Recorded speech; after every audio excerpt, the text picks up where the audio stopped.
My reporting had long focused on those who take advantage of the high seas to murder, enslave, dump, and steal. But the romance, wilderness, and lawlessness of that frontier has also inspired mavericks, renegades, and visionaries. An array of swashbuckling characters who use the murky laws of the high seas to dream up alternative world orders, utopian safe havens. But the question for me is whether these creations will become island nations or remain island notions.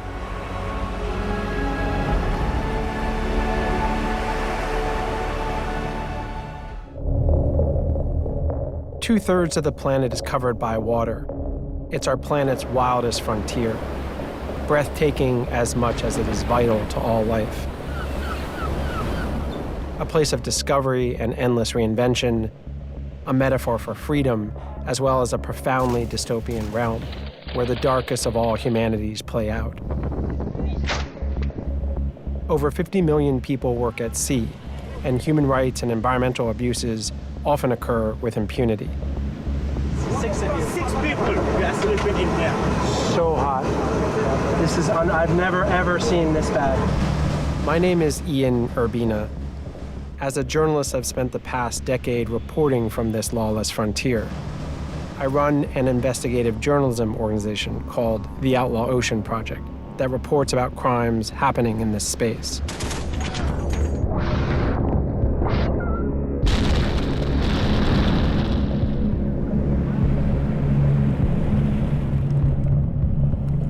This is the Outlaw Ocean.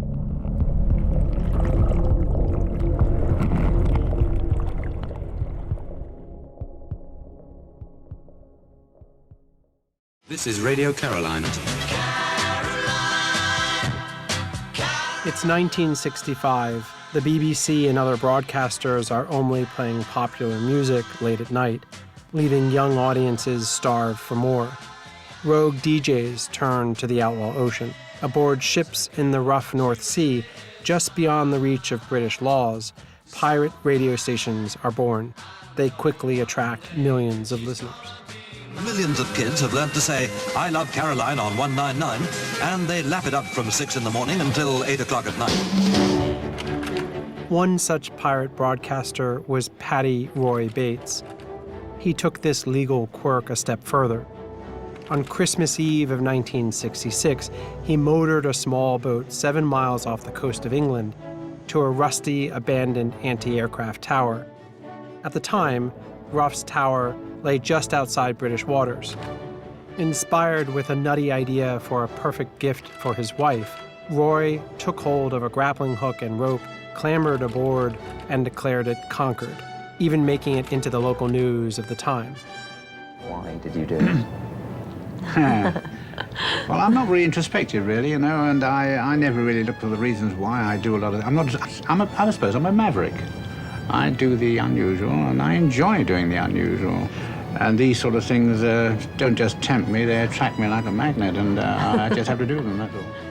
He named the disused platform just outside Britain's territorial waters Sealand.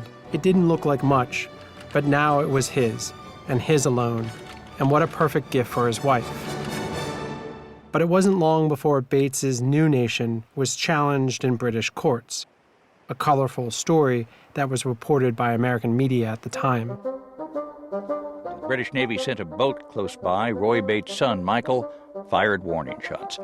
Father and son were brought to court, but a judge ruled that since Sealand lay 7 nautical miles outside British waters, British courts had no jurisdiction. Bates took that as recognition, created a flag, stamps, passports, and currency with Jones' arresting profile and a motto, E Mare Libertas, from the sea, freedom.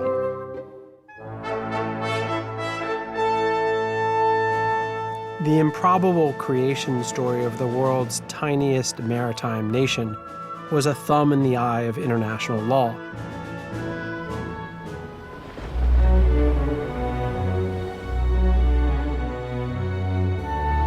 Since Jules Verne's 20,000 Leagues Under the Sea was published in 1870, people have dreamed of creating permanent colonies on or under the ocean and reinventing to their advantage the laws that govern. La Repubblica del Rosa, an Adriatic version of Sealand, lasted a grand total of 55 days before the Italian government blew it up.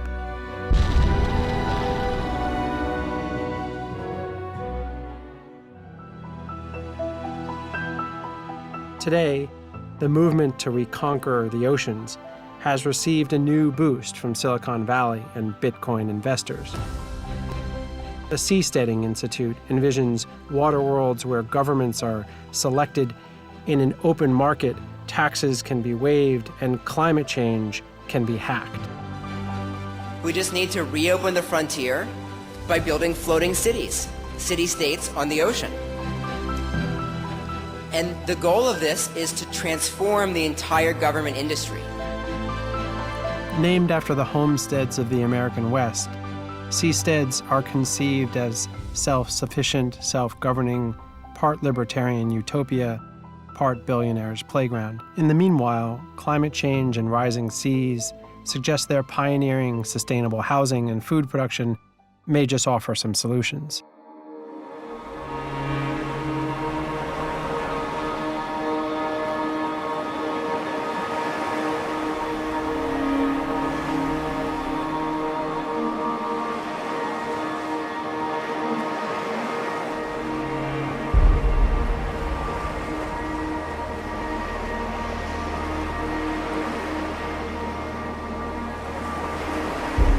This is an amazing opportunity for humanity to redream society.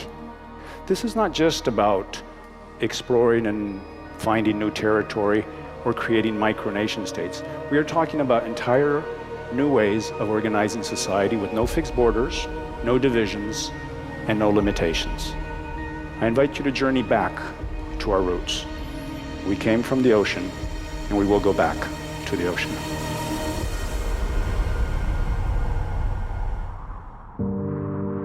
For all these lofty dreams of building brave new worlds in the outlaw ocean, the Principality of Sealand, half a century old, remains the only micronation standing in open waters to this day. You approach, and it looks unremarkable, but it's a marvel. Partially because every other experiment of this sort throughout history has failed within a matter of years. The way you enter this rusty kingdom feels unsafe and slightly ridiculous, but it was so fitting to the rest of the experience.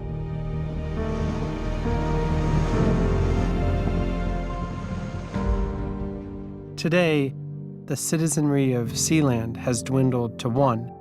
It's this guy named Michael Barrington, who sits out there 24/7 by himself and keeps watch. Barrington, who first came to Sealand 33 years ago after working on pirate radio stations, calls it a big man cave. Where would you like your stamp? Anywhere? Anywhere, yeah. And who passes out here? Mostly fishing boats, or who comes by here? Pilot boats every day. Okay. You've got fishing boats as well. Apart from that, not a lot else. Yeah.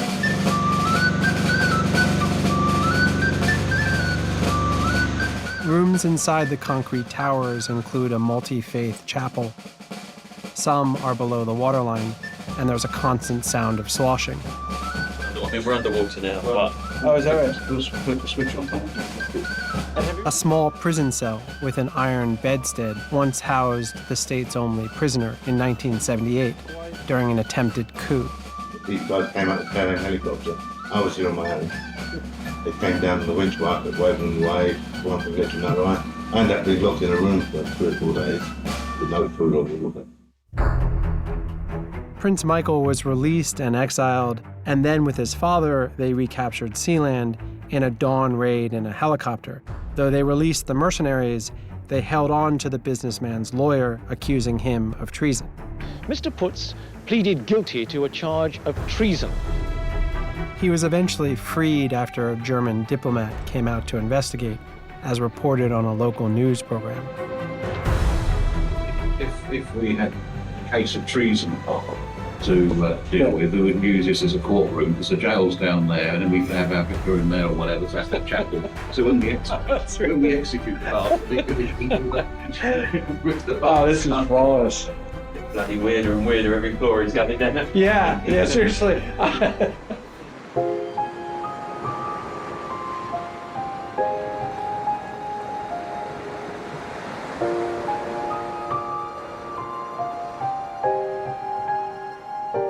Since then, Sealand has paid its bills and kept afloat by playing host to various companies, including offshore internet server farms and tech firms, renting its space for exhibitions, oddball weddings, or music videos.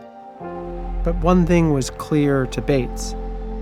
Sealand was born not out of thievery, but out of conquest, and its governance would remain firmly rooted in ethics and law. Kind of child porn, kiddie porn. Right. Kind of terrorism. Right. If you want to be a country, you've got to act like a country. Acting like a country and a bit of morality. Right. Yeah? Taking advantage of a gap in international law, Sealand had grown old, while other attempts at seasteads never made it far beyond what-if imaginings. Perhaps the true secret to Sealand's survival was its limited aspirations. It had no territorial ambitions. It wasn't seeking to create a grand caliphate.